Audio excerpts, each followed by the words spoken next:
In this video, we'll show you how to test the FraudLabs Pro Fraud Prevention app and view the fraud summary report on your WooCommerce store.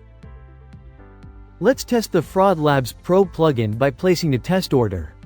First, go to your WooCommerce store. Select a product and add it to the cart. Then, click on View Cart. Click on Proceed to Checkout. Fill in billing details. For this demo, I'll use an anonymous proxy IP to place the order. This will trigger the review action as pre-configured in our default validation rules.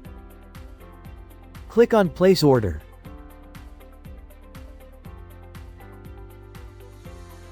Now, let's go to your WordPress admin area. Go to WooCommerce Orders. This is the test order placed just now. The order status had been set as on hold due to the review action.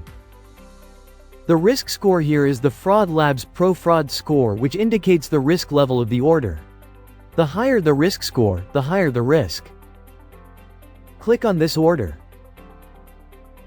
Scroll down to the FraudLabs Pro details. This is the summary of the validation result. You can find general information like FraudLabs Pro score, FraudLabs Pro status, transaction ID. You can also review the IP geolocation data, including IP address, coordinates, IP location, and so on.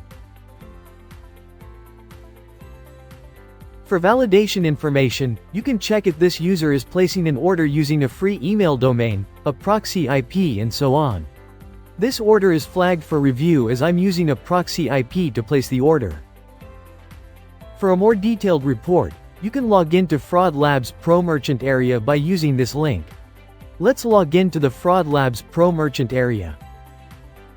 Here, you can access the full transaction details, including API response, order details, device information, rules, and more. After reviewing the result, you can then decide whether to approve or reject the order. And that's how you test and review fraud validation using the FraudLabs Pro plugin for WooCommerce. Start securing your store today with FraudLabs Pro.